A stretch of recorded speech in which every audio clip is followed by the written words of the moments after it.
اللہ تعالیٰ نے قرآن پاک کی بہت ساری صورتوں میں وقوع قیامت کا ذکر فرمایا ہے۔ جس آدمی کا قیامت پر ایمان نہ ہو وہ آدمی مسلمان نہیں ہوتا۔ قیامت آئے گی، قیامت قائم ہوگی، حشر کا میدان لگے گا، گناہگار کو سزا، نیکوکار کو جزا ملے گی۔ یہ وہ تصور ہے جو انسان کی تربیت کرتا ہے، یہ وہ تصور ہے جو اسے زندگی میں چلنے کا طریقہ بتلاتا ہے، حلال حرام کے بیچ فرق کرنے کی اسے نصیحت کرتا ہے۔ اگر قیامت کا تصور زندگی سے نکل جائے تو پھر لوگ بالکل شترے بے مہار اور بے لگام ہو کے دنیا میں گھومیں گے۔ اس لیے قرآن مجید نے بڑی شرح و بسط کے ساتھ، بڑی وضاحت کے ساتھ، بڑی تفصیل کے ساتھ قیامت اور وقوع قیامت کا ذکر فرمایا۔ اور قرآن مجید کی متعدد آیات اور پوری صورتیں وہ بتلاتی ہیں کہ قیامت کا منظر بڑا سخت ہوگا، بڑا گمبھیر ہوگا، اور اس کے اندر انسان بڑا گھبرائے گا۔ قیامت کب آئے گی؟ قیامت کی تاریخ کیا ہے؟ اللہ اور اس کے رسول صلی اللہ تعالی علیہ وسلم نے ہمیں دن بھی بتلایا ہے، تاریخ بھی بتلائی ہے، پر وہ آئے گی کب اس وقت کا تعین نہیں فرمایا، سن نہیں بتائی بس۔ اب بہت سارے بیوقوف دنیا میں پائے جاتے ہیں، اور ہمیں زیادہ تکلیف ہوتی بھی اسی بات کی ہے کہ لوگ امت کے اتحاد کے اندر بہت بڑا رخنہ ڈالتے ہیں ہر اس موقع پر کہ جس موقع پر اتحاد کی بات کی جا سکتی ہے، لوگ انتشار کی بات کرتے ہیں۔ یہاں بھی اس موقع پر بھی لوگوں نے یہ لکھا ہے کہ اگر حضور کو پتہ ہوتا کہ قیامت کب آئے گی تو حضور بتا نہ دیتے۔ اندازہ کریں۔ پھر لوگ کہتے ہیں کہ آپ اس آدمی سے بغل گیر ہوں، اس بندے سے آپ پیار بڑھائیں۔ میرے تو جو ابا جی کو ان پڑھ کہے میں تو اس سے پیار نہیں کرتا تو جو مدینے والے رسول کے علم پر اعتراض کرے۔ ہاں یہ یاد رکھیں، ہزاروں قومیں وجود میں آئیں دہر میں خشک و تر کے رشتے سے، پر ہم نے بنیاد دوستی رکھی یاد خیر البشر کے رشتے سے۔ ہم اس کے غلام ہیں جو حضور کا غلام ہے، لیکن اسے ہر مقام پر نبی پاک میں نقص نظر آئے تو پھر دشمن احمد پہ شدت کیجئے، ملحدوں سے کیا مروت کیجئے، اور شرک ٹھہرے جس میں تعظیم حبیب اس برے مذہب پہ لعنت کیجئے۔ یہاں بھی لوگ دیکھیں کہ بات کیا چل رہی ہے قیامت کی، اور آپ کیا تفسیر بیان کر رہے ہیں کہ حضور کو پتہ ہی نہیں تھا۔ یہ انداز آپ نے اختیار کیا ہے۔ قیامت کی علامتیں نبی پاک نے ہمیں بتا دیں، فرمایا کہ جب یہ معاملہ ہو جائے تو سمجھ لو پھر قیامت آنے لگی، سمجھ لو پھر قیامت۔ دیکھیں نا، لوگ کہتے ہیں جی جب آپ کا جسم ٹوٹنے لگے، جب آپ کی طبیعت میں کمزوری آنے لگے، جب آپ محسوس کریں کہ میں ان بیلنس ہو رہا ہوں تو چیک اپ کرا لیں، شوگر تو نہیں ہو گئی۔ یہ اس کی علامتیں۔ جب آپ کے جسم میں تپش بڑھ گئی، آپ کے معدے کا نظام ڈسٹرب ہو گیا، آپ کے ہاتھ پیر جلنے لگے، تو اب آپ نہ ٹیسٹ کرائیں کہ آپ کو ہیپاٹائٹس تو نہیں ہو گیا۔ تو کسی بھی چیز کے آنے سے پہلے اس کی کچھ علامتیں ہوتی ہیں۔ تو ہمارے رسول پاک علیہ السلام نے ہمیں کچھ نشانیاں بتا دی قیامت کی، فرمایا ان نشانیوں پر غور کرو، جب یہ چیزیں آئیں پھر تمہیں نے انتظار کرنا ہے، پھر قیامت آئے گی، پھر تارے جھڑیں گے، چاند ٹوٹے گا، زلزلہ آئے گا۔ قرآن مجید نے کہا سورہ ابراہیم کے اندر کہ یوم تبدل الارض غیر الارض، فرمایا جس دن یہ زمین کسی اور زمین سے بدل دی جائے گی۔ یہ جو تمہارے پاس زمین ہے یہ زمین نہیں رہے گی، والسماوات، اور آسمان بھی بدل دیے جائیں گے۔ اس کو آسان نہ سمجھیں۔ آپ زمین پہ پیر رکھیں اور آپ کو شاید شیشہ ہی لگا ہو، اگر آپ کو اندازہ ہو نا کہ یہ پانی ہے تو آپ کا پیر جمتا نہیں، آپ گھبرا جاتے ہیں کہ یہ وہ والی زمین نہیں جس پر میں چلنے کا عادی ہوں۔ یہ کوئی آسان بات نہیں۔ آپ اپنا ملک چھوڑ کے کسی اور ملک جائیں تو آپ بڑے پریشان ہوتے ہیں، کہتے ہیں میں پردیسی ہوں، اور انشاءاللہ پردیسی کوئی بھی نہ تھی وے ککھ جنا تو پارے تاڑی مار اڑانا باہو اسی تے اگے ہی اڈن ہارے۔ بڑا مشکل مرحلہ ہے پردیس، حالانکہ زمین وہی ہے، لیکن آپ کی مٹی بدل گئی تو آپ پریشان ہو گئے۔ تو رب فرماتے اس دن کا بھی خیال کر جس دن میں زمین ہی بدل دوں گا۔ تو زمین پہ پیر رکھے گا پر یہ وہ والی زمین نہیں ہوگی، والسماوات اور آسمان بھی بدل دوں گا، وبرزوا للہ الواحد القہار، اور فرمایا سب لوگ اس دن اس اللہ کے سامنے کھڑے کیے جائیں گے جو وحدہ لا شریک بھی ہے اور سب پر غلبہ رکھنے والا بھی ہے۔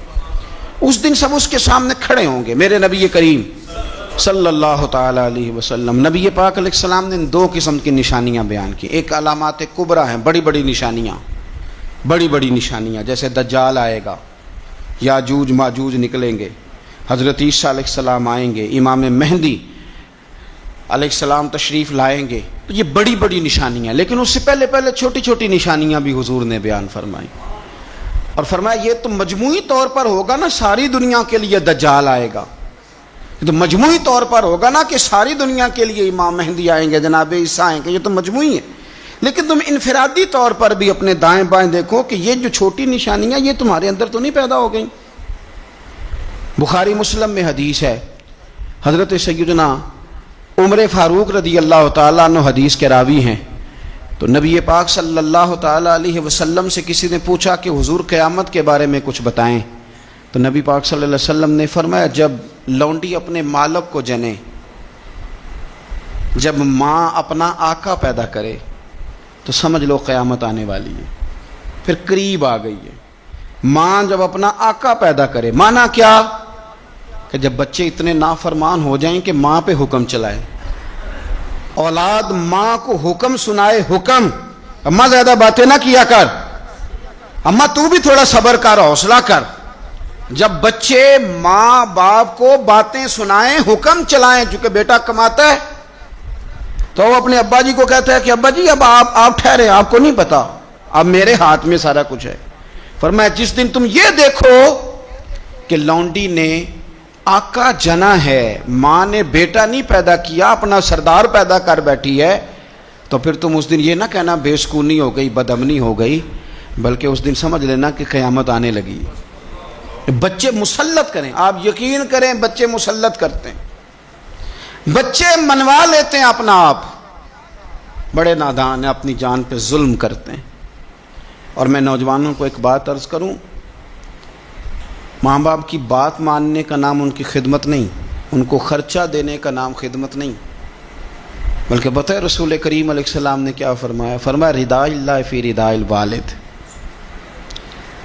تو سمجھ جا کہ تیرا والد راضی کس بات میں ہوتا ہے۔ اگر تو اس بات کو پا گیا، تو اس کی رضا کو اگر پا گیا تو پھر تیرا اللہ بھی راضی ہو گیا۔ تو یہ غور کر کے والد گرامی راضی کس بات، ان کی رضا، ماں کی رضا کی۔ یار دو یار بچوں سے چھوڑے جاتے ابے کے کہنے پر، دو دوست نہیں چھوڑے جاتے، والا ابا کہتے ان کے ساتھ نہ بیٹھا کر، کہتے ابا جی یہ تو اچھے بنے۔ اس کی رضا کو پا جا، اس کی طبیعت کو پرکھ، تو محسوس کر کے یہ راضی کس بات میں ہوتے ہیں۔ تو ماں باپ کی رضا میں راضی ہو جا، تیرا رب بھی تجھ سے راضی ہو جائے گا۔ تو حضور نے فرمایا جب تم دیکھو نا، جب تم دیکھو کہ لونڈی نے آقا جنا ہے تو پھر تم قیامت کا انتظار کرو۔ اور میرے رسول پاک علیہ السلام نے دوسری علامت بیان کی، یہ بخاری مسلم میں بھی ہے، مشکات کتاب الایمان میں بھی ہے۔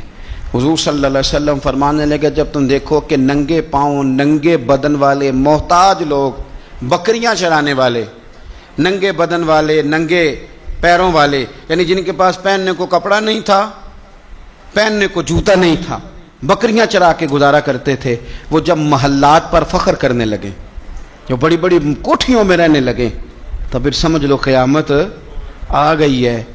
رکشا چلانے والے کا بیٹا جب وزیر بنے اور اس سے پوچھا جائے کہ کروڑوں روپیہ کہاں سے آیا، تو وہ کہو میرے تو پرائز بانڈ ہی بڑے نکلے ہیں، میں جو بھی خریدتا تھا نکل آتا تھا، جو بھی خریدتا تھا نکل آتا تھا۔ جب خربوں پتی آدمی سے پوچھا جائے کہ اتنا پیسہ کدھر سے ہے، تو کہ بھینسیں رکھی تھی، وہ بھینسوں سے پرافٹ ہوا ہے۔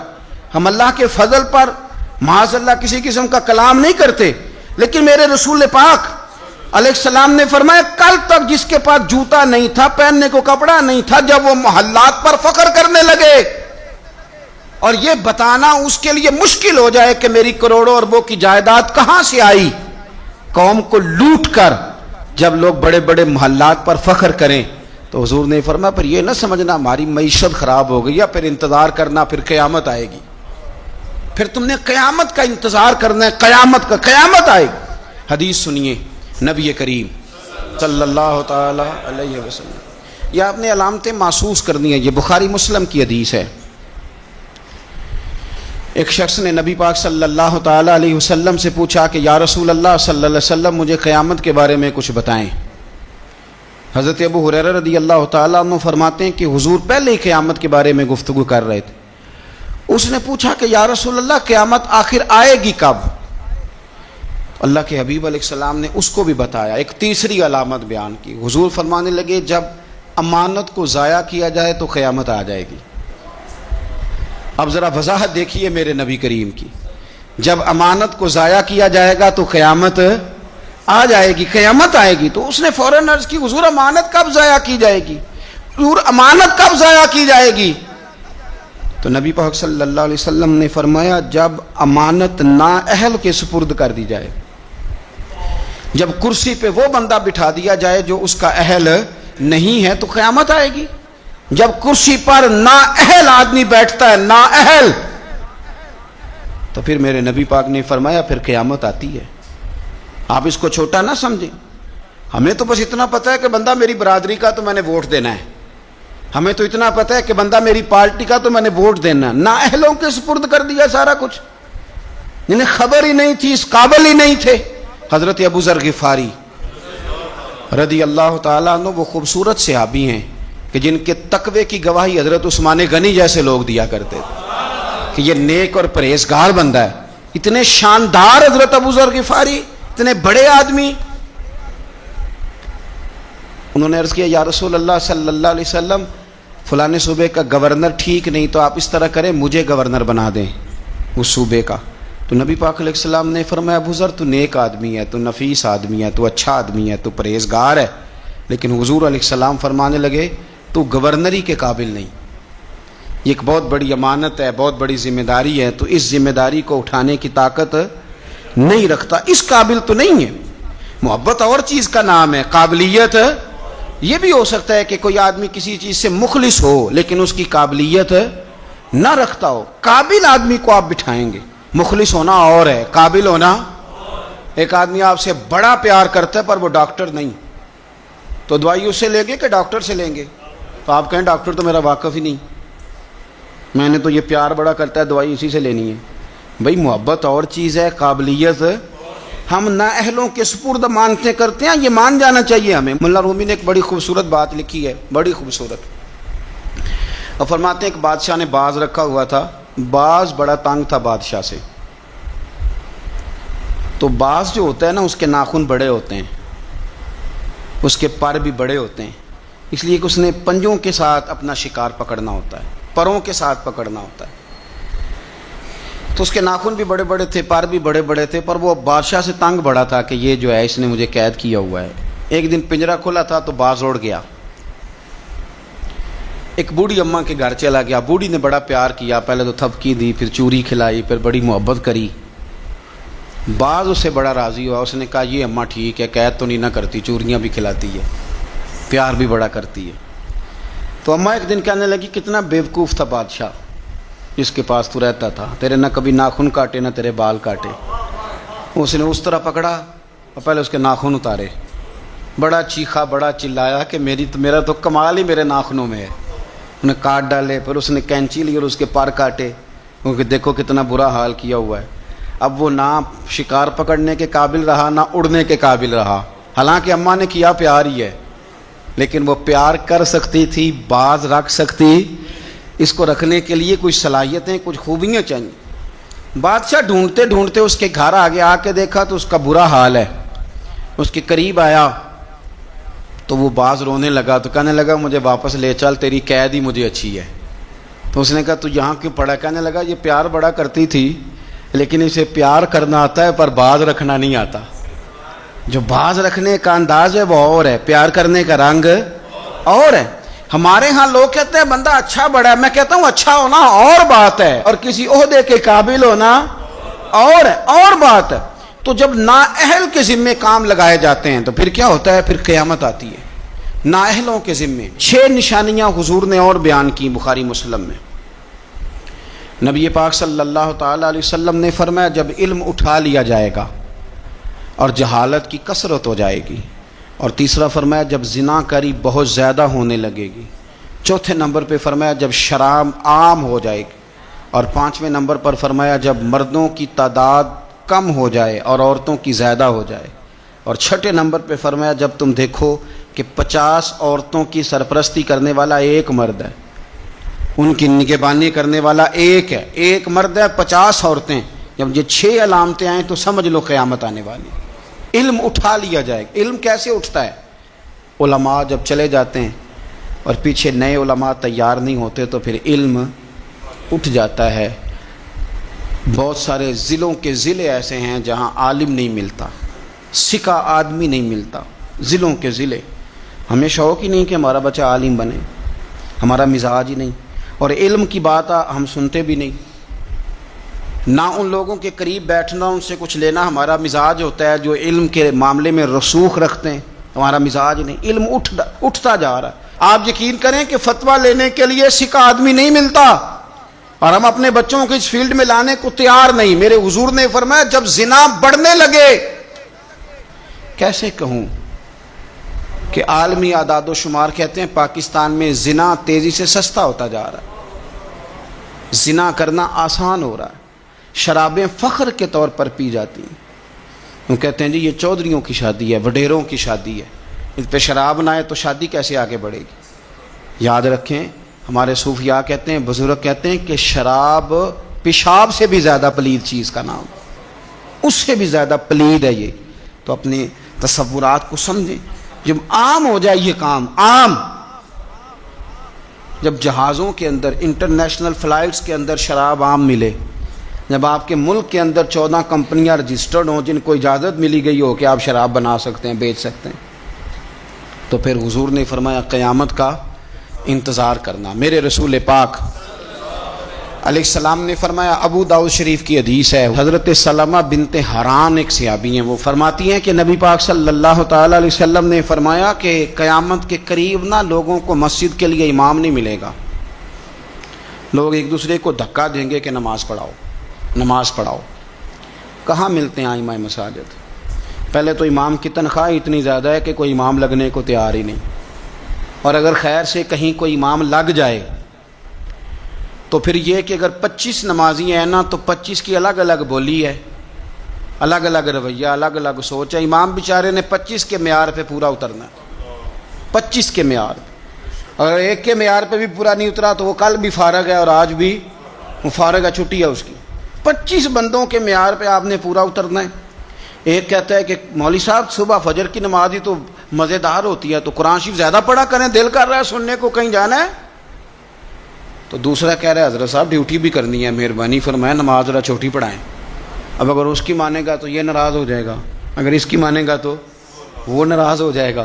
اور امام صاحب پہ حکم بڑی پابندی سے لوگوں کا چلتا ہے، بڑی۔ میرے سے آ کے مسئلے پوچھتے ہیں، کہتے ہیں جی وہ ہمارا جو امام ہے نا جی وہ گھٹنے نہیں صحیح لگاتا۔ میں نے کہا جب تک میں دیکھ نہیں لیتا اس کے گھٹنے صحیح لگتے ہیں کہ نہیں، میں نے فتویٰ شتویٰ کوئی نہیں دینا، پہلے دیکھ لو۔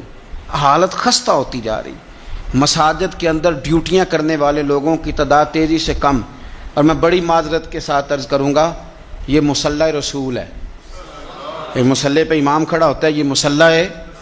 اور جب امام یہ دیکھنے لگتا ہے نا کہ مجھے اس کے عوض ملتا کیا ہے، کتنے میں بک سکتا ہے میرا مصلی، تو پھر وہ امامت نہیں کرا سکتا، پھر اس کو چاہیے تھا وہ کاروبار کرتا۔ تیرے لیے اتنی تنخواہ بہت زیادہ ہے کہ تجھے مصطفیٰ کا مصلی نصیب ہو گیا۔ تیرے لیے یہ چھوٹا اعزاز ہے کہ تو وہاں کھڑا ہے جہاں مدینے والے رسول کھڑے ہوا کرتے تھے، اور تو تلاش کرتا پھرتا ہے کہ کہیں 2000 زیادہ ملے تو ادھر چلا جاؤں۔ تو یہ بھی قباحت ہے جس کی وجہ سے لوگوں کو ائمہ مساجد نصیب نہیں ہوں گے۔ یہ قیامت کی نشانی میرے رسول پاک صلی اللہ تعالی علیہ وسلم، دیکھیں حضور نے بیان فرمایا، قیامت کی نشانی حضور نے بیان۔ نبی پاک صلی اللہ تعالی علیہ وآلہ وسلم نے ارشاد فرمایا، حضرت ابو موسیٰ اشعری رضی اللہ تعالیٰ عنہ راوی ہیں، حدیث مشکات میں بھی ہے، ابو داؤد شریف میں بھی ہے۔ نبی پاک علیہ الصلوۃ والسلام فرمانے لگے قیامت کے قریب اس طرح اندھیری رات میں کوئی چیز گرتی ہے، ٹکڑے برستے ہیں تو پتہ نہیں نہ چلتا اندھیرے کی وجہ سے، اس طرح فرمایا تمہاری چھتوں پہ فتنے برسیں گے، فتنے، اور حضور فرماتے ہیں ان فتنوں کے زمانے میں بندہ صبح مومن ہوگا شام کو کافر ہو جائے گا، اور شام کو کافر ہوگا صبح مومن ہو جائے گا، صبح مومن ہوگا شام کو کافر ہو جائے گا، اس کی کیفیت بدلے گی۔ اور حضور علیہ الصلوۃ والسلام فرمانے لگے اس زمانے میں جو آدمی چل رہا ہوگا نا اس سے وہ بندہ بہتر ہوگا جو بیٹھا ہوا ہے، اور حضور فرمانے لگے اس زمانے میں جو آدمی دوڑ رہا ہوگا اس سے وہ بہتر ہوگا جو آہستہ آہستہ چل رہا ہے۔ فتنوں کے زمانے میں فتنے چھتوں پر برسیں گے، بندہ صبح مومن ہوگا شام کو کافر ہوگا، شام کو مومن ہوگا تو صبح کافر ہو جائے، اس تیزی کے ساتھ فتنے برسیں گے کہ ایمان لے جائیں گے۔ اے اللہ ہماری اولادوں کی حفاظت فرما، اللہ ہم کمزور ہیں، فتنوں کے زمانے میں ہمارے ایمان کو محفوظ کر، اللہ ہمارے حال پہ رحم فرما۔ جو زیادہ جگہوں پہ جاتا ہے نا، دوڑ کے ادھر چلا گیا، دوڑ کے ادھر چلا گیا، اس کا ایمان زیادہ خطرے میں ہے۔ اور جو بیٹھا ہے ایک جگہ جم کے بیٹھا ہے، سکون سے بیٹھا ہے، آج بیماری نہیں لگ گئی، لوگ کہتے ہیں میں نے اس کی بھی تقریر سنی، پھر میں نے اس کی بھی سنی، پھر میں ادھر بھی گیا، الجھ گئے، ختم ہو گئی بات۔ جب تک وہ ایک جگہ جمے ہوئے تھے ان کا ایمان محفوظ تھا۔ یہ میں نہیں کہہ رہا، یہ مدینے والے رسول نے فرمایا ہے، یہ نبی کریم نے فرمایا ہے۔ اور جب تو ادھر بھی گیا، تو ادھر بھی گیا، تو نے اس کی بھی سنی، میں ناقدین کی بھی سنوں گا، میں اس کی بھی سنوں گا، تنقید کرنے والے کی بھی، او ہم نہیں کسی کی بھی سنتے۔ ہمیں ڈاکٹر اقبال، علامہ اقبال نے مشورہ دیا تھا، یہ دور ہی نکتہ چیں ہے، کہیں چھپ کے بیٹھ جا، اور جس دل میں تو مکیں ہے وہیں چھپ کے بیٹھ جا۔ میں کہا چپ کر، دائیں بائیں جانے کی ضرورت نہیں۔ اور مرشد دے دروازے اتے محکم لائیے چوکاں، محکم کا معنی پکیاں، میاں صاحب کہتے ہیں مرشد دے دروازے اتے محکم لائیے چوکاں، ایویں نویں نویں نہ یار بنائیے وانگ کمینے لوکاں۔ یہ تو کبھی ادھر نکل جاتا ہے، کبھی ادھر نکل جاتا ہے، تیرا ٹھکانہ ہی کوئی نہیں۔ تجھے تیرے رسول کریم نے فرمایا ہے اگر بچنا ہے تو کہیں جم کے بیٹھ جا، ہاں اگر بچنا ہے تو کہیں جم کے بیٹھ جا، جم کے بیٹھ جا، پھر دیکھ تیرے لیے۔ میاں صاحب کہا کرتے تھے، میاں صاحب فرمایا کرتے تھے در مرشد دا چھوڑی نہ ہی۔ یہ میں کسی پیر کے لیے یا اپنے لیے نہیں پڑھ رہا، یہ آپ سمجھ لیں مرشد کامل کے لیے پڑھ رہا ہوں۔ وہ کہتے تھے در مرشد دا چھوڑی نہ ہی، نہیں تے ہو جاویں گا روگی، تے جیڑی بکری اجڑوں وچھڑی یو بگیاڑاں جوگی۔ جیڑی بڑے بڑے بگیاڑ بیٹھے، بڑے بڑی لمبی چوڑی حدیثیں سنا کے باتیں، بڑے بڑے بگیاڑ، تو کسی کے قابو آ جائے گا، تیرے اندر طاقت نہیں بچنے کی، تو بس کر، یہ دور نکتہ چیں ہے، تو کہیں چھپ کے بیٹھ جا، اور جس دل میں تو مکیں ہے وہیں چھپ۔ 23 سال ہو گئے تھے بابا فرید الدین گنج شکر کو خواجہ قطب الدین کے پاس رہتے ہوئے۔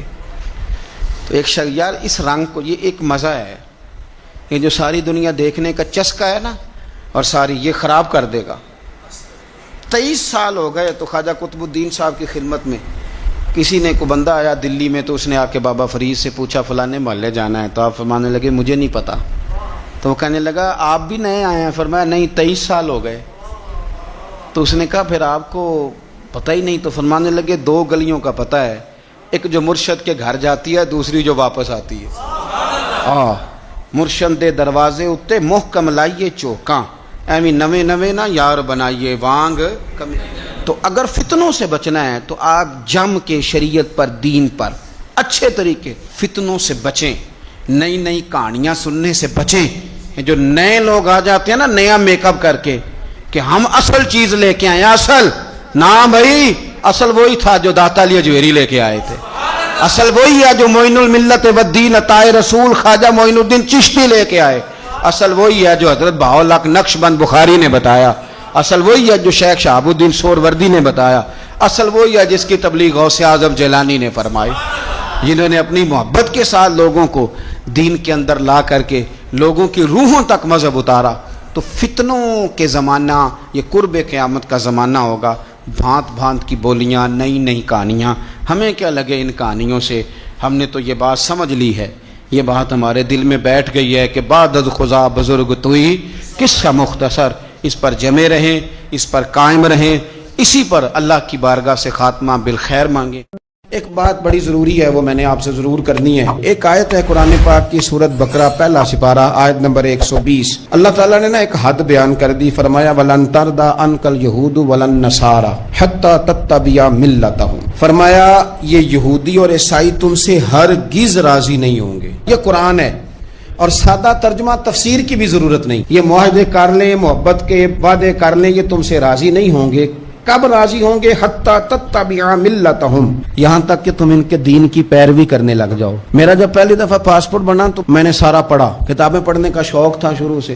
اس کے ہر صفحے پہ لکھا ہے کہ سوائے اسرائیل کے, یعنی آپ پوری دنیا میں یہ سبز ہلالی پاسپورٹ لے کے جا سکتے ہیں, خبردار اسرائیل آپ یہ پاسپورٹ لے کے نہیں جا سکتے. یعنی اتنی نفرت کسی ملک سے کہ اس پر لکھ کے چھاپ دیا ہر صفحے پر کہ یہ پاسپورٹ سوائے اسرائیل کے ہر ملک کے لیے کارآمد ہے. میرا سوال ہے عرب کے ان لیڈروں سے جنہوں نے اسرائیل کے ساتھ معاہدہ کیا, مجھے بتاؤ تمہیں فلسطین کی بیٹیاں بھول گئی نا ساری کی ساری؟ تمہیں وہ ماں بھول گئی نا جو مسجد اقصیٰ کے دروازے پہ کھڑی ہو کے چیخیں مارتی تھی اور کہتی تھی کوئی علی کو خبر کرو کہ میری بچیاں قید میں ہیں؟ وہ بھول گئی؟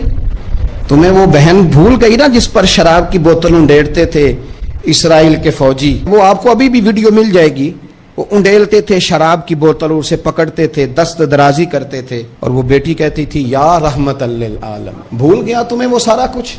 تم نے 1 منٹ لگایا اور تم معاہدہ کس سے کروا رہے ہو؟ امریکہ کے صدر سے. اتنا ظلم کیا تم نے, اتنا قاتل کے ساتھ معاہدہ. کیا سمجھتے ہو فلسطین والوں کا کوئی والی وارث نہیں؟ سنو, میرے رسول کریم صلی اللہ علیہ وسلم نے فرمایا میرا کوئی مالدار امتی دنیا سے چلا جائے پیسے جائیدادیں چھوڑ کر, نبی پاک صلی اللہ علیہ وسلم نے فرمایا مسلمان ایک جسد واحد کی طرح, ایک جسم کی طرح, ایک حصہ تکلیف میں ہو تو دوسرا اس کی درد محسوس کرتا ہے. انسان کے وجود کے اندر سب سے قیمتی اس کا دماغ ہوتا ہے, اسی سے سوچتا ہے, اسی سے وہ عمل کرتا ہے, اسی سے منصوبہ بندی کرتا ہے, اسی سے وہ مومن ہوتا ہے, اسی سے معاذ اللہ کافر ہوتا ہے.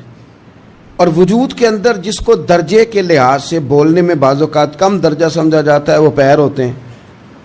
اور تو میری ٹھوکر کے بھی قابل نہیں, میں تجھے جوتے کی نوک پہ, پیر کی نوک پہ بھی نہیں سمجھتا. ہم یہ کہتے ہیں محاورتاً کہ تو پیروں کے قابل بھی نہیں. یعنی سب سے اعلیٰ درجہ دماغ کو دیا, دل کو دیا, اور سب سے ہلکا درجہ پاؤں کو دیا. لیکن مجھے بتلائیے گا اگر کبھی پاؤں کی سب سے چھوٹی انگلی چھنگلیا چیچی اس پہ اگر کبھی زخم لگ جائے تو جسم کا سب سے اعلیٰ حصہ دماغ ہے. دماغ نے کبھی یہ کہا ہے کہ چھوڑو یہ تو سب سے نچلا درجہ ہے, نہیں جانا ڈاکٹر کے پاس, اتنا ٹائم کہاں ہے, رہنے دو, چھوٹی سی تو انگلی ہے, خیر ہے. ایسا کبھی ہوا ہے؟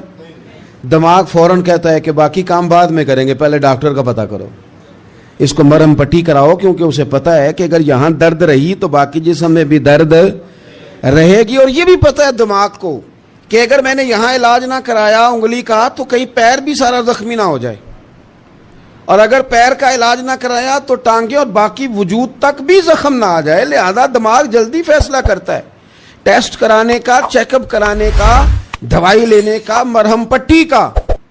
اور میرے بھائی مسلمان ایک وجود کی طرح ہے. یہ تو ہو سکتا ہے کچھ مسلمان ملک غریب ہوں اور کچھ کے پاس تیل کے کنویں ہوں, کچھ کے پاس سونے کے پہاڑ ہوں. یہ تو ہو سکتا ہے کہ بعض اوقات یہ وہ سمجھ لیں کہ ہم اعلیٰ درجے کے ہیں, لیکن یہ یاد رکھیں اگر ایک جسم کی طرح ہیں, سوچتے ہیں اور ہیں, کیونکہ نبی پاک نے فرمایا ہے, اگر اس طرح سوچتے ہیں تو پھر میرا خیال ہے کہ جس طرح تیل کے کنویں والے کو اپنی درد ہوتی ہے نا, سونے کے پہاڑوں والے ملک کو جس طرح اپنی درد ہوتی ہے نا, اس طرح اسے کسی کو بیکارت کی نظر سے دیکھنا نہیں چاہیے, چونکہ جسد واحد ہے. اور جسد واحد میں اگر کوئی درجہ بڑا بھی رکھتا ہو کہ جناب ہمارے پاس ایک بڑی جگہ ہے, متبرک جگہ ہے, ہم بڑے ہیں, تو آپ بڑے ہیں, لیکن بڑا دماغ ہی یہ فیصلہ کرتا ہے کہ بھائی وہ چھوٹا سا پیر کا حصہ زخمی ہے, جلدی کرو علاج کراؤ. لیکن بڑے دماغ والا کہے کہ میرا گھر تو محفوظ ہے. معراج کی بات کرنے کا تو اب وقت آیا ہے, اس لیے کہ معراج کا سارا واقعہ تو مسجد اقصیٰ کے گرد گھومتا ہے. سبحان الذی اسریٰ بعبدہ لیلا من المسجد الحرام الی المسجد الاقصیٰ. حضور نے معراج کی رات مسجد اقصیٰ میں نماز پڑھائی تھی, اور ایک بار پھر سے طیبہ سے فلسطین میں آ, راستہ دیکھتی ہے پھر مسجد اقصیٰ تیرا. ایک بار حضور گئے تھے مکے سے مسجد اقصیٰ, اور پھر حضور فرماتے ہیں جب میں واپس گیا نا تو کفار نے جو کہ مسجد اقصی دیکھی ہوئی تھی تو مجھ سے پوچھنا شروع کر دیا کہ مسجد اقصی کی کھڑکیاں کتنی ہیں، دروازے کتنے ہیں، پلر کتنے ہیں۔ جب انہوں نے سوال جواب کیے تو حضور فرماتے ہیں کہ رب کریم نے مسجد اقصی کو اٹھا کے میرے سامنے رکھ دیا۔ میں دیکھتا جاتا تھا، بتاتا جاتا تھا، کہہ لوں بات کر لوں۔ ایک دفعہ حضور مکے سے مسجد اقصی آئے اور ایک دفعہ مسجد اقصی میرے نبی کی زیارت کے لیے مکے گئی، حضور کی زیارت کے لیے مکہ شریف گئی۔ اور میرے نبی تو صرف کسی چیز کی طرف ایک دفعہ دیکھ لیں تو وہاں رحمت کے پھول کھلتے ہیں۔ مسجد اقصی کی طرف منہ کر کے 17 مہینے میرے نبی نے نماز پڑھی ہے۔ مسلمانوں پتہ ہی کوئی نہیں، ہماری خبریں ہی اور ہیں، ہمارا درد ہی اور ہے، ہمیں پتہ ہی نہیں بم کہاں برس رہے ہیں، ہمیں یہ خبر ہی نہیں۔ اور میں اس دور میں تقریریں کر رہا ہوں جہاں سوتوں کو جگانا نہیں پڑتا، جاگتوں کو جگانا پڑتا ہے۔ سیانے لوگوں کو سمجھانا ہمارے ذمہ لگ گیا، کیا کریں؟ اس قوم کو سکھانا پڑتا ہے جسے پتہ سارا ہے، لیکن جان بوجھ کے آنکھیں ہماری بند ہیں۔ یہ مولوی کو بات کرتا تو لوگ کہتے دیکھو مولوی گالی دیتا ہے، لیکن اگر قائد اعظم محمد علی جناح کہے کہ اسرائیل امریکہ کی ناجائز اولاد ہے تو پھر تو تمہیں ہضم کر لینا چاہیے نا، پھر تو لبرل کو بھی ہضم ہونا چاہیے نا کہ قائد اعظم نے کہا ہے، اور اس ناجائز بچے کو تم نے اتنی طاقتیں دے دی کہ وہ مسلمانوں کے قبلہ اول میں نماز پڑھنے والوں کو بھی نہ بخشے۔ کہاں گئی تمہاری وہ انسانی حقوق کی بڑی بڑی تنظیمیں، کدھر گئی؟ اور میرا پاکستانی میڈیا سے بھی سوال ہے، چند دن پہلے سیالکوٹ میں ایک واقعہ ہوا، ناانصافی ہو گئی جی، ناانصافی ہو گئی جی ایک بی بی کے ساتھ۔ ہر بندے نے شور مچایا، بڑے بڑے طوفان اٹھتے ہیں، کیوں ہوا جی کیوں ہوا؟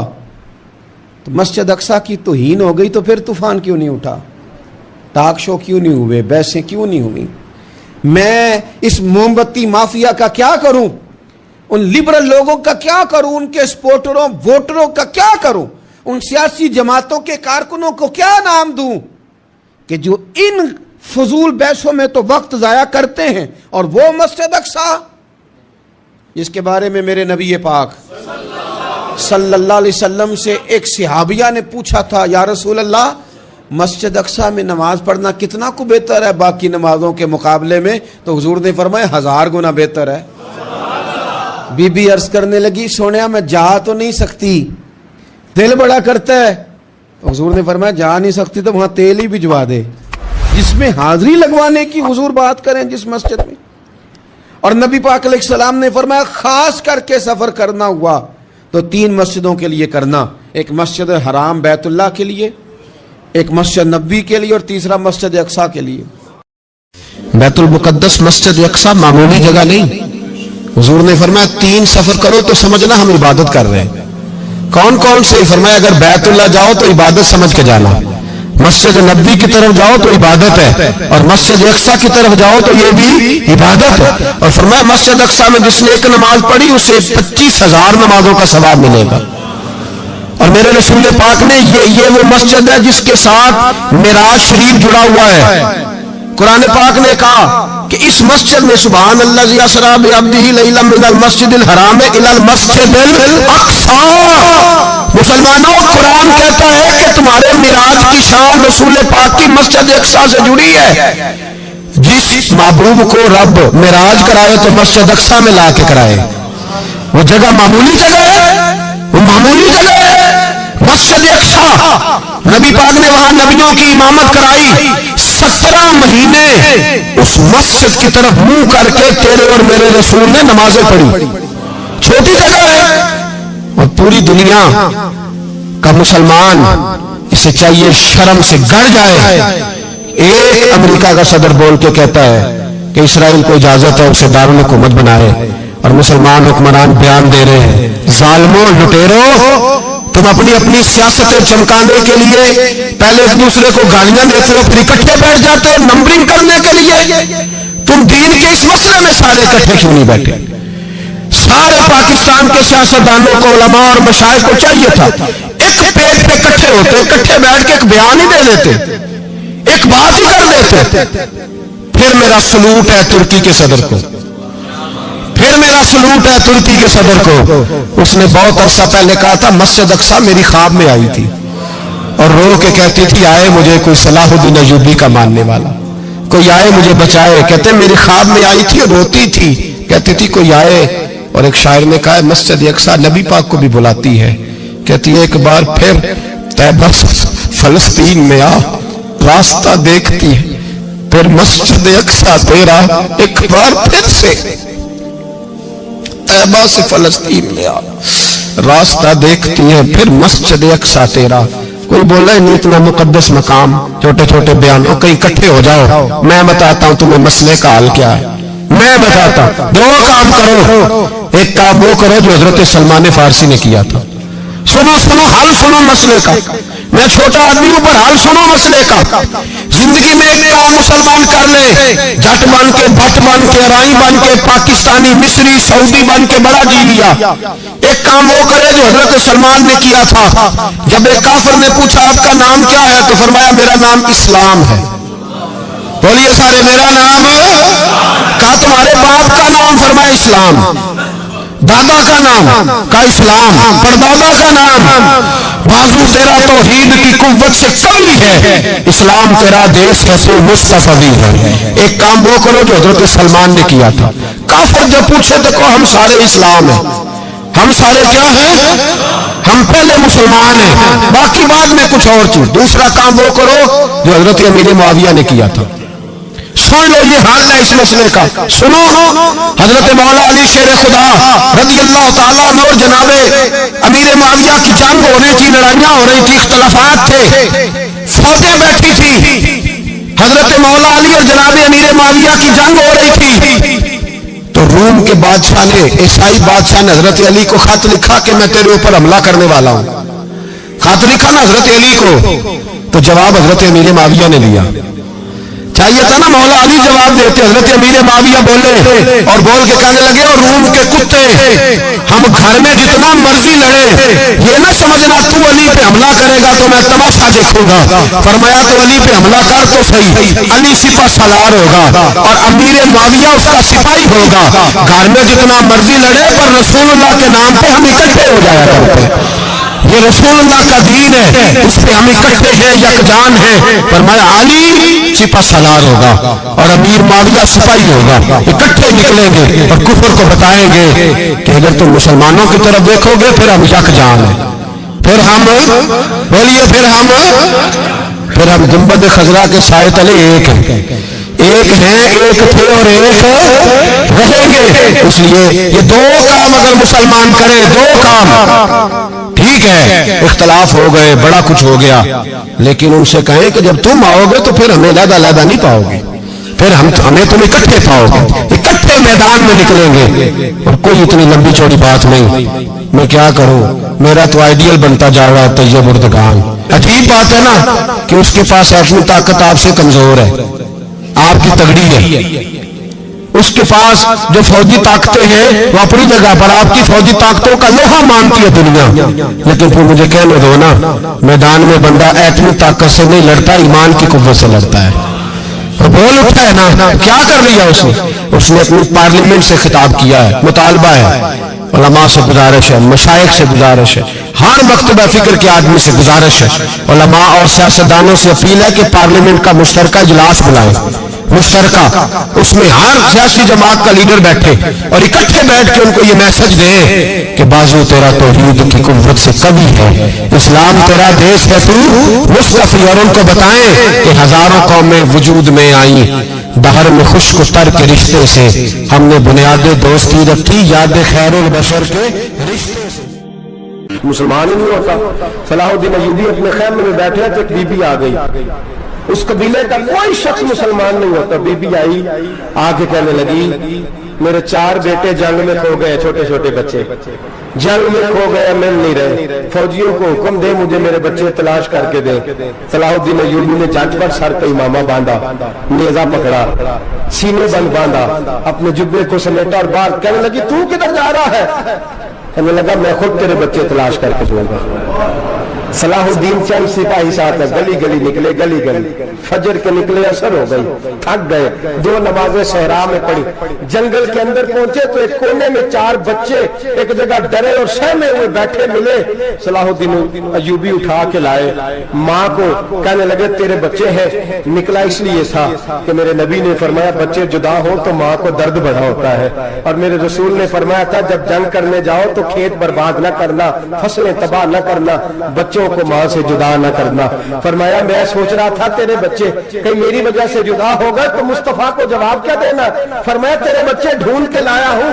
بچے ماں کے پاس آنے لگے تو ماں نے بڑے بیٹے کے منہ پہ تھپڑ مارا، کہتا اماں کیا ہوا؟ کہنے لگے تو نے سنا نہیں کہ دشمن کے بچوں کی اتنی حفاظت کرتا ہے، میرے پاس نہ جا، اس کے قدموں میں بیٹھ جا، جس نبی کے غلام اتنے سچے ہیں وہ نبی کتنا سچا ہوگا۔ بنو قریظہ اور بنو نذیر 2 محلے تھے یہودیوں کے، یہودیوں نے بڑی عہد شکنی کی تو نبی پاک صلی اللہ علیہ وسلم نے ان کو بے دخل کر دیا، مدینے سے نکال دیا، مدینہ منورہ سے۔ یہودی نکل گئے مدینہ طیبہ سے، تو جب وہ نکل کے جا رہے تھے تو ان کے مکان، ان کے باغ، ان کی جائیدادیں بچ گئیں۔ نبی پاک علیہ السلام نے انصار مدینہ کو پہلے بلایا، جاگ رہے ہیں نا آپ لوگ، پیسے آتے کسی کو برے لگتے ہیں، اب تو یہ بھی حلال حرام کی تمیز بھی اٹھتی جا رہی ہے، جائیداد، باغ، مال، علاقہ خالی ہوا ہے، وہ چلے گئے، لوگ تو ڈھونڈتے پھرتے ہیں۔ اللہ خیر فرمائے، شاملار جگہ ملتی نہیں ان شہروں میں، وہ کس کس نے نام کرا لیا، کدھر گئی ہے کوئی خبر ہی نہیں، خالی جگہ پڑی ہے۔ میرے نبی پاک علیہ السلام نے پہلے انصار مدینہ کو بلایا، حضور نے فرمایا انصاریوں بہت بڑی جائیدادیں یہودیوں کی، بنو نذیر اور بنو قریظہ محلے خالی ہو گئے، میرا دل کرتا ہے کہ تمہیں دے دوں، اس لیے کہ تم نے اپنے مہاجر بھائیوں کے ساتھ بڑا تعاون کیا، جائیدادیں تم نے دے دی ہیں، مکانات دے دیے ہیں، بڑا کچھ تم نے دیا، میرا دل کرتا ہے وہ تمہارے نام کر دوں۔ تو انصار مدینہ کیا کہنے لگے یا رسول اللہ دے تو ہم نے دیا ہے پر وہ بیچارے جھچکتے ہی رہتے ہیں، وہ جھچکتے ہی رہتے ہیں، کھول کے ہماری چیزیں استعمال نہیں کرتے، تو حضور ہم تو پہلے ہی انصار ہیں، ہمارے پاس بڑا کچھ ہے، آپ مہربانی فرمائیں وہ سارا کچھ مہاجروں کو دے دے مہاجرین کو ہمیں نہیں چاہیے۔ اب چلے گئے بات کر کے، میرے حبیب پاک نے مہاجروں کو بلا لیا، فرمایا بنو نذیر اور بنو قریظہ قبیلے کی جائیدادیں آئی ہیں، تمہارے پاس بظاہر جو چیزیں ہیں بھی وہ بھی انصار مدینہ کی ہیں، تو میرا یہ خیال ہے کہ وہ سارا کچھ تمہیں دے دیا جائے۔ ابو بکر صدیق رضی اللہ تعالیٰ عنہ کہنے لگے یا رسول اللہ صلی اللہ علیہ وسلم ہمارے انصار بھائیوں نے ہمارے لیے دل تک کھول دیے ہیں، حضور انہوں نے ہر چیز بانٹ کے ہمارے سامنے رکھ دی ہے، ہم اتنے خرد غرض ہیں کہ سارا کچھ لپیٹ جائے۔ کہ حضور ہمارے پاس جو مکان ہے وہ ہے، ہم کاروبار کر رہے ہیں، تجارتیں کر رہے ہیں، مزدوریاں کر رہے ہیں، ہم انشاءاللہ اور بنا دیں گے، آپ یہ ہماری طرف سے ہمارے انصار بھائیوں کو گفٹ کر دیں، آپ انہیں دے دیں۔ میرے حبیب کی آنکھوں میں آنسو آ گئے، میرے نبی پاک علیہ السلام رو پڑے، یا رسول اللہ کیوں روتے ہیں؟ فرمایا تمہارا یہ بھائی چارہ قائم رہا تو اللہ اسلام کو بڑی قوتیں عطا فرمائے گا، اللہ طاقتیں دے گا اسلام کو، اگر تمہارا یہ رنگ قائم رہا، یہ انداز، میرے غلاموں تمہارے یہ طور طریقے، کہ بھائی کہتا ہے دوسرے کو، دوسرا کہتا ہے تیسرے کو۔ مسلمانوں کی نا ایک تعداد لڑتے لڑتے لڑتے لڑتے دور چلے گئی، تاتاریوں نے قید کر لیا، 4 مسلمان تھے، تبلیغ کرنے گئے، جنگ کرنے گئے، جہاد کرتے کرتے کافروں سے لڑتے لڑتے تاتاری قوم میں چلے گئے، وہاں قید کر لیے گئے تو سزائے موت کا حکم ہوا، 4 بزرگ تھے، سزائے موت کا حکم ہوا تو تاتاری بادشاہ جو تھا وہ بڑا خلاف تھا، بڑا سخت مخالف تھا مسلمانوں کے، اس نے کہا کہ ان کو جب پھانسی دینا تو مسلمانوں کو تو میرے سامنے دینا۔ اب 4 عالم ہیں، 4 صوفی ہیں، سفید داڑیاں، سر پہ امامے، پھانسی کا وقت آیا تو جو پھانسی گھاٹ ہے وہ ایک ہے، چاروں کو اکٹھے پھانسی نہیں ہو سکتی، ایک کو کہا کہ ایک ایک کر کے ان کو پھانسی دو۔ جب پھانسی کا وقت آیا نا تو جو سب سے پیچھے صوفی تھے وہ دوڑ کے آگے آئے، کہنے لگے بادشاہ پہلی باری میری لگا، پہلی۔ اب بادشاہ نے کہا ٹھیک ہے اسے لٹکا دو، وہ قریب آئے تو دوسرے دوڑ آئے، کہنے لگے نہیں نہیں پہلی باری میں نے زیادہ کافر قتل کیے، میرا بڑا جرم ہے، مجھے پہلے سزا دو۔ ان کو پھانسی دینے لگے تو تیسرے آ گئے، کہنے لگے نہیں یہ تو میرا قتل کرتا تھا، رستے میں بتایا کرتا تھا، ڈھونڈ کے میں بتلاتا تھا کہ یہاں زیادہ تعداد ہے، مجھے پہلے پھانسی دو۔ تیسرے کے ساتھ بات ہو رہی تھی تو چوتھا دوڑا آیا، کہنے لگا یہ رستے بتاتا تھا، یہ تبلیغ کرتا تھا، یہ سارا کچھ کرتا تھا، لیکن کہا یہ کہتے تھے چلو واپس چلتے ہیں، میں جانے نہیں دیتا تھا، میں کہتا تھا اور کافر مارنے اور علاقے فتح کرنے، میرا جرم بڑا ہے، مجھے پہلے پھانسی دو۔ بادشاہ کہنے لگا مجھے 35 سال ہو گئے حکومت کرتے، بڑی دنیا کو پھانسی دی ہے، لوگ تو ایک دوسرے کو دھکے دیتے ہیں کہ پہلے تو جا پہلے تو جا، اور تم کیسی قوم ہو کہ ایک دوسرے پہ قربان ہو رہے ہو۔ کہنے لگا تم ایک باپ کی اولاد ہو، جان رہے ہیں آپ لوگ، تاتاری بادشاہ کافر بادشاہ اسلام کی مخالفت کرنے ایک باپ کی اولاد ہو کا نہیں، ایک قبیلے کے رہنے والے ہو کا نہیں، ایک ملک کے رہنے والے ہو نہیں۔ اس نے کہا رشتہ کیا ہے تمہارا، رشتہ کیا ہے؟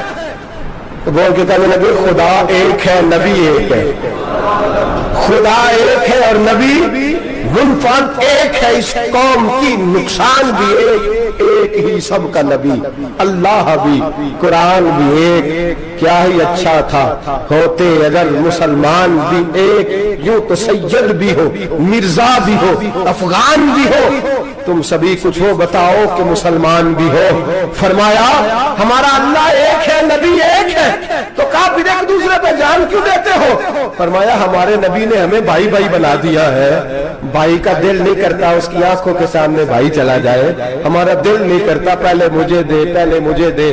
بادشاہ کہنے لگا تمہارا جذبہ مجھے متاثر کر گیا، جاؤ میں تم چاروں کو آزاد کرتا ہوں، تمہیں آزاد کرتا ہوں۔ میرے دوستو یہ رنگ تھا، دیکھیں نا، یہ اس دھرتی نے نظام دیکھا ہے نا، اس فلک نے پہلی بار دیکھا، اس زمین نے پہلی بار، اور میرے جیسا فرمایا کرتے تھے زمین تڑپ کے روئی، اس نے پہلی دفعہ دیکھا۔ احد کا میدان ہے، 3 صحابہ تپتی ہوئی زمین پہ زخموں سے چور چور پڑے ہیں۔ حضرت انس بن نضر رضی اللہ تعالیٰ عنہ پانی کا پیالہ لے کے پہنچے، ایک زخمی سے کہا تجھے پانی پلانا ہے، تو کہنے لگا میرے زخم تھوڑے ہیں، وہ جو ساتھ پڑا اس کے زخم گہرے ہیں، پہلے اسے پانی پلا دے، جا اسے دے دے۔ اس کے پاس پہنچے تو وہ کہنے لگا وہ مجھ سے پہلے گرا تھا، اس کا زخم زیادہ گہرا ہے، اسے پانی پلا۔ تیسرے کے پاس گئے تو کہنے لگا چوتھا تڑپ زیادہ رہا ہے، اس کی عمر زیادہ ہے، میں تو جوان میں برداشت کر رہا ہوں، بڑھاپے کی وجہ سے نڈھال ہو گیا، پہلے اسے پانی پلا۔ چوتھا کہنے لگا 5ویں کے پاس جا، 5واں کہنے لگا 6 کے پاس جا۔ حضرت انس بن نضر کہتے میں رو پڑا، میں نے کہا محمد کی غلاموں، رسول نے تمہیں کیسا جذبہ دے دیا ہے، زبانیں پیاس سے باہر ہے لیکن تمہاری اخوت مرتے دم تک قائم ہے۔ کہتے میں 7ویں کے پاس گیا تو کہنے لگا اگر 6 قربانی دے سکتے ہیں تو مجھے خود غرض نہ سمجھ، میں نے نہیں پانی پینا، جا پہلے کے پاس لے جا۔ کہتے میں پہلے کے پاس آیا تو روح پرواز کر گئی، دوسرے کے پاس آیا تو روح پرواز کر گئی، میں 7ویں تک آیا تو انتقال کر گئے۔ کہتے ہیں پانی کا پیالہ میں نے اٹھایا اور میں نے زمین پہ رکھا تو میں نے کہا پانی گوا رہنا، محمد کے غلام مر تو جاتے ہیں پر ایک دوسرے کا خیال بڑا رکھا کرتے ہیں، گوا رہنا یہ مر جایا کرتے لیکن ایک دوسرے کا درد۔ میرے دوستو لٹا ہوا برما، روتے ہوئے مسلمان، سسکیاں اور آہیں لیتی ہوئی مائیں پوچھتی ہیں اے خاصا اے خاصان رسول، وقت دعا ہے، امت پہ تیری آ کے جب وقت پڑا ہے، وہ دین جو بڑی شان سے نکلا تھا وطن سے، پردیس میں وہ دین آج غریب الغربا ہے، فریاد ہے اے کشتی امت کے نگہباں، بیڑا یہ تباہی کے قریب آن لگا ہے۔ اور کیا خوبصورت جملے کہے تھے کہ نبی پاک صلی اللہ علیہ وسلم نے حضور نے فرمایا تھا میرا مومن ایک جان کی طرح ہوتا ہے، ایک جان کی طرح ہوتا ہے، ایک کو تکلیف ہو جسم کے ایک حصے کو سارا حصہ پریشان ہوتا ہے، فرمایا یہ ایک مکان کی طرح ہے، ایک اینٹ دوسری اینٹ کو مضبوط کرتی ہے، فرمایا یہ مضبوط لوگ ہیں، یہ مضبوط لوگ۔ حضرت عمر فاروق کا زمانہ ہے، ایک آدمی نے سیری بھیج دی ایک گھر میں بطور تحفہ، قحط کا زمانہ تھا، گوشت ملتا نہیں تھا، جانور، ایک آدمی نے سیری بھیج دی ایک آدمی کے گھر میں۔ اس نے کیا کیا؟ اس نے اپنی بیوی سے کہا ہماری تو خیر ہے، ساتھ والا پڑوسی زیادہ غریب ہے ادھر نہ بھیج دے. یہاں گندم امیر شہر کی ہوتی رہی خراب اور بچی کسی فقیر کی فاقوں سے مر گئی. کہا ساتھ والے پڑوسی کے گھر سے میں کئی دنوں سے بھوک کی آواز ہے وہاں بھیج دے. اس کے گھر گئی تو اس کی بیوی شوہر کو مشورہ دیتی ہے, کہتی ہے میرے بچے تو دلیر ہے, ساتھ والے کے چھوٹے ہیں, وہ گزارا نہیں, ادھر نہ بھیج دے. ادھر گئی. ایک روایت ہے 7 گھر, ایک روایت ہے 21 گھر.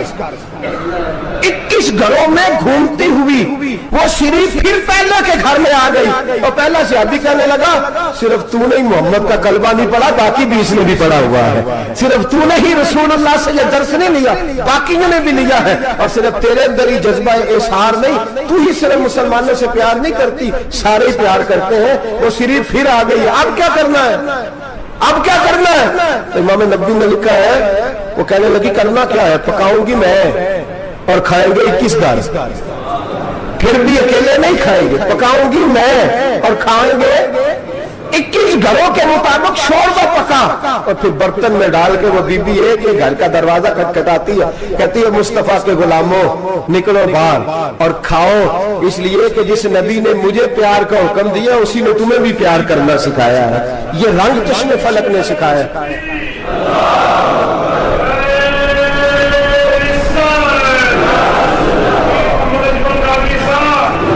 آپ کی بڑی مہربانی, زندہ باد وہی ہے جس کو اللہ رسول زندہ باد فرمائے, بڑی مہربانی, اللہ جزا دے. عرض یہ کرنے جا رہا تھا کہ رسول کریم صلی اللہ علیہ وسلم نے پیغام دیا امت کو. فرمایا دیکھیں نا کتنے بڑے لفظ ہیں.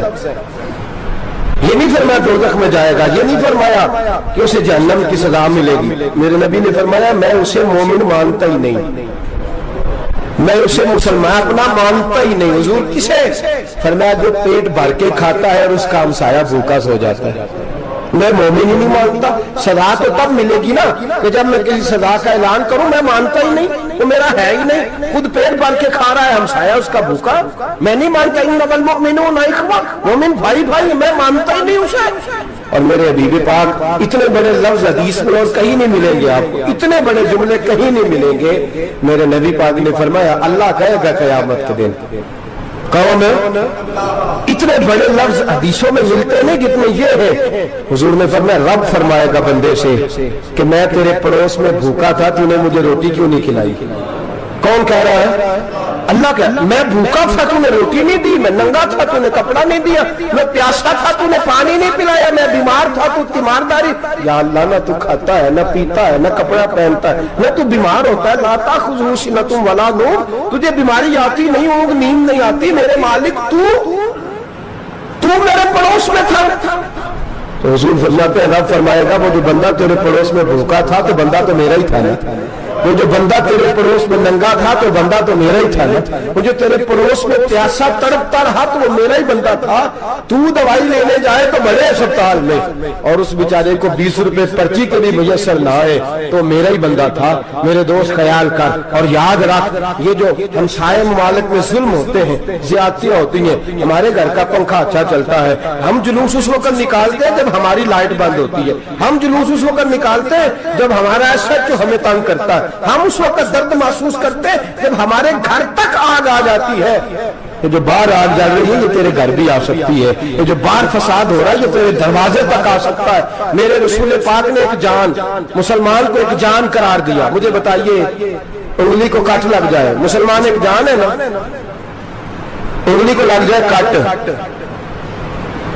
دماغ کہتا ہے میں نے نہیں سوچنا اس کے بارے میں, میں نے اس کے درد کو محسوس ہی نہیں کرنا. انگلی کے درد انگلی جانے, اس کا کام جانے. ایسے ہی ہوتا ہے نا. بولے پیروں سے کہتے ہیں, انگلی کہتی ہے چل ڈاکٹر کے پاس, پیر کہتے ہیں نہیں میں نے نہیں جانا, انگلی کا کام ہے انگلی جائے. ایسے ہی ہے نا. دل سے کہتے ہیں تو تڑپ تھوڑا سا, انگلی کو درد ہے, کہتے میں تو تڑپوں, انگلی کا ماما انگلی جانے, اس کا کام جانے. ٹیلی فون کرنا ہے ڈاکٹر صاحب کا پتہ کرنا ہے تو کان کہتے ہیں میں نے نہیں بات سنوں ڈاکٹر صاحب کی, زبان کہتے ہیں میں نے نہیں بولنا, انگلی جانے. ایسا ہوتا ہے. پیر احتجاج کرتے کہ میں نے ڈاکٹر کے پاس, میں کچھ چکر کھاتا پھروں ڈاکٹر کی دکان کی, انگلی کو درد ہے انگلی جانے. ایسا ہوتا ہے بھئی. میرے رسول پاک نے فرمایا مسلمان ایک جان ہے. تو درد برما کے مسلمانوں کو ہو رہا ہے تو پاکستانی کہہ رہے ہیں کوئی بات نہیں, وہ جانے, ان کا کام جانے. ایک جان ہے نا, درد ہونا چاہیے, تکلیف ہونا چاہیے. پھٹے پہ باتیں ہوتی ہیں اس موضوع پہ. اسمبلی پہ گفتگو ہوئی ہے اس موضوع پہ؟ آپ کی صوبائی اسمبلی میں اس موضوع پہ بولی ہے؟ آپ کے کونسل اس موضوع پہ بولے؟ ہم تو اپنی اپنی سیاستیں، اپنے اپنے تماشے، اپنے اپنے چکروں میں لگے ہوئے. وہ دریا کے اندر سسکتے مسلمان، بنگالی کہتے ہیں ہمارے نہیں، برمی کہتے ہیں ہمارے نہیں، پاکستانی کہتے ہیں ہمارے نہیں، ترکی کہتے ہیں وہ کس کے ہیں؟ وہ کس کے ہیں؟ وہ اللہ کے بندے ہیں، محمد عربی کے غلام ہیں صلی اللہ علیہ وسلم. میرے دوستو، کیا ہمیں کیا غرض ہے؟ وہ جانے ان کا کام جانے. یہ جب تیرے پیروں تک آگ آئے گی پھر تجھے پتا چلے گا یہ بڑی سخت آگ ہے. آج جس کافر نے برما پر عرصہ دراز تنگ کیا ہے، مسلمان تھوڑے تھوڑے مفاد لینے کی خاطر نا بنو عباس اور بنو امیہ کی جنگ چل رہی تھی. بنو عباس جو تھے وہ غالب آ گئے، بنو امیہ جو تھے ان کی حکومت ختم ہو گئی. تو عیسائیوں نے بنو امیہ سے کہا کہ ہم تمہارے ساتھ تعاون کرتے ہیں، ہم تمہارے ساتھ تعاون کرتے ہیں اور بنو عباس پہ غلبہ پا کے تمہیں حکومت دلاتے. بنو امیہ بڑی جدوجہد کر رہے تھے بادشاہی کے لیے، لیکن انہوں نے کہا کہ ہم لڑ رہے ہیں، کوشش کر رہے ہیں، لیکن ہمیں کسی کافر کی مدد کی ضرورت نہیں. ہم جتنا مرضی لڑیں لیکن کافروں کے ہاتھوں بنو عباس کو مروانے کو ہم تیار نہیں. میں خبردار، تمہارا آپس کا معاملہ ہے، ہم خود نمٹ لیں گے، تمہیں اجازت نہیں دیتے تم اندر کودو اور کود کر کے تم فسادات پیدا کرو اور مسلمانوں کے اندر تقسیم کرو. میرے دوستو، مسلمان کو سوچنا چاہیے، سوچ بڑی رکھنی چاہیے. گھر کی جنگ سے نکل آ، اب بہو ساز کے جھگڑے سے باہر آ جا، اب محلے کی سیاست چھوڑ کے باہر کا سوچ. اب اسلام کو تیری حاجت ہے. اب پوری دنیا جب مسلمان کو دیکھے نا، فیس بک یوز ہوتی ہے، اس پہ نوجوان جب اسلام کی بات کرنے لگے گا، اس پر جب بڑا اسلام کی بات کرنے لگے گا، پوری دنیا میں پیغام جائے گا کہ مسلمان اب جاگنے لگا ہے، مسلم خوابیدہ بیدار ہونے لگا ہے، اب اس کی آنکھیں کھلنے لگی ہے، اب یہ اپنے مذہب کی بات کرتا ہے، اب یہ اپنے ملک سے، صوبے سے، برادری سے نکل کر بولتا ہے. اب یہ کہتا ہے کہ بازو تیرا توحید کی قوت سے قوی ہے، اسلام تیرا دیش ہے، تو مصطفی ہے. اب یہ بڑی سوچ رکھتا ہے، اب یہ عالمی بات کرتا ہے. میرے دوستو، ہمارا تو حال یہ ہے، امام اعظم ابو حنیفہ کا فتویٰ ہے، آپ فرماتے ہیں جو مولوی عالمی حالات سے باخبر نہ ہو وہ جمعے کی تقریر نہ کرے، تو مسلمانوں کی رہنمائی نہیں کر سکتا. عالمی حالات سے وہ خبردار نہ ہو. تو جس کو چھٹی ہو جائے تو نے ختم نہیں پڑھا، دوڑ جا مسجد سے، تو ختم نہیں پڑتا، ہمارے تجھے پتہ ہی نہیں دکان رہتا ہے، بھاگ جا.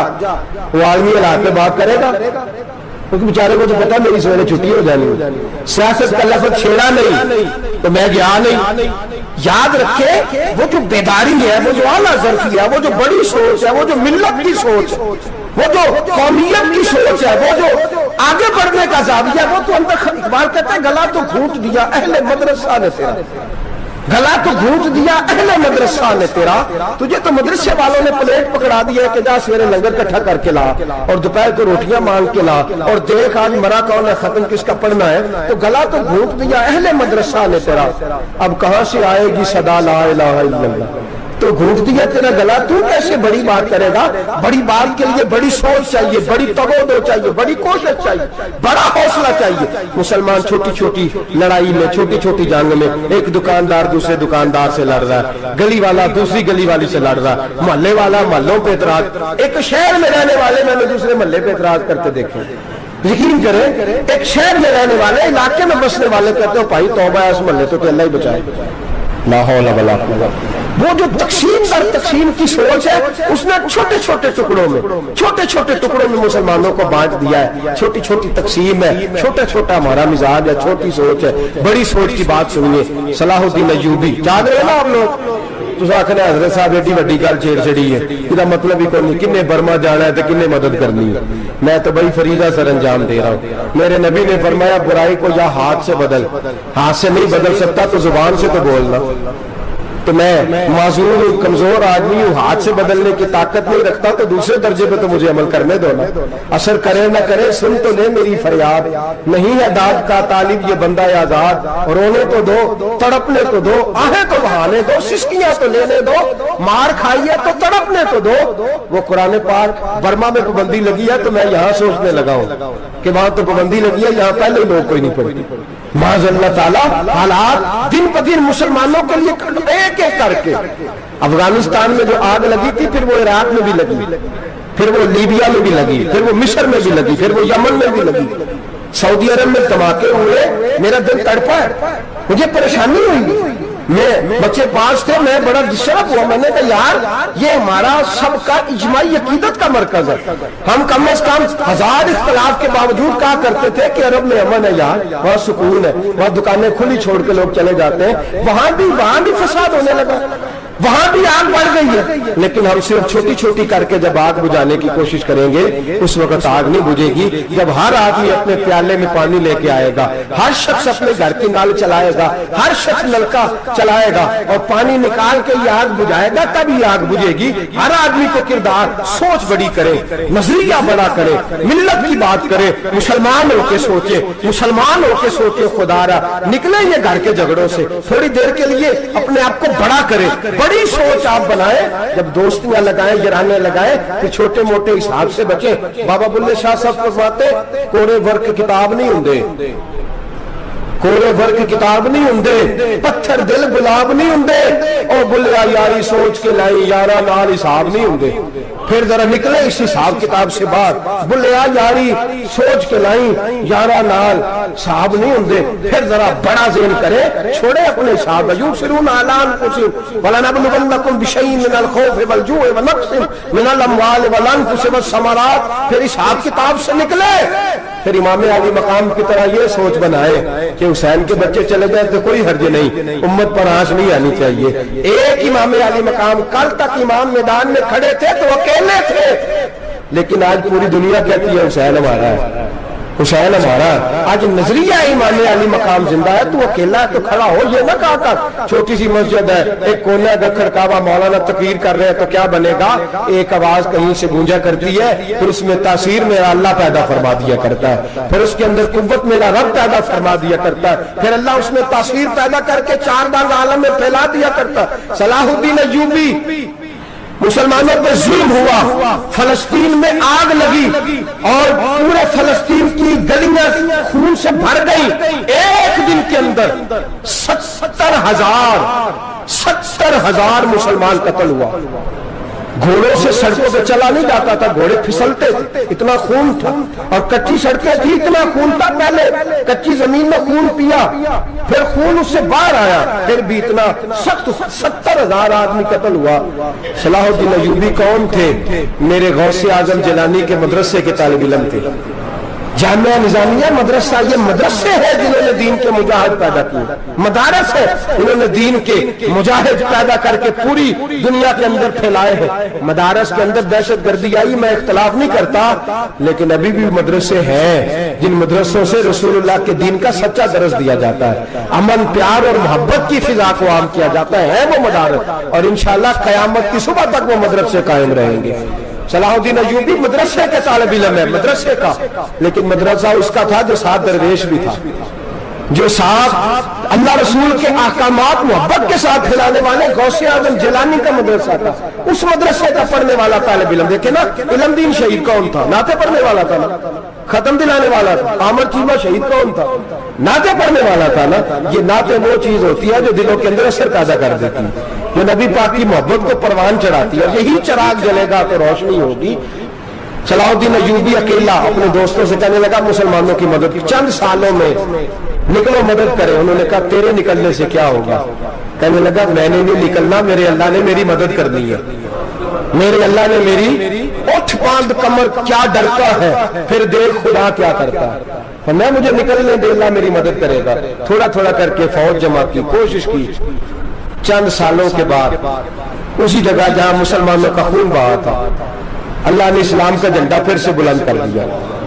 صلاح الدین ایوبی فاتح بن کے مسجد اقصی کے دروازے پہ کھڑا ہے.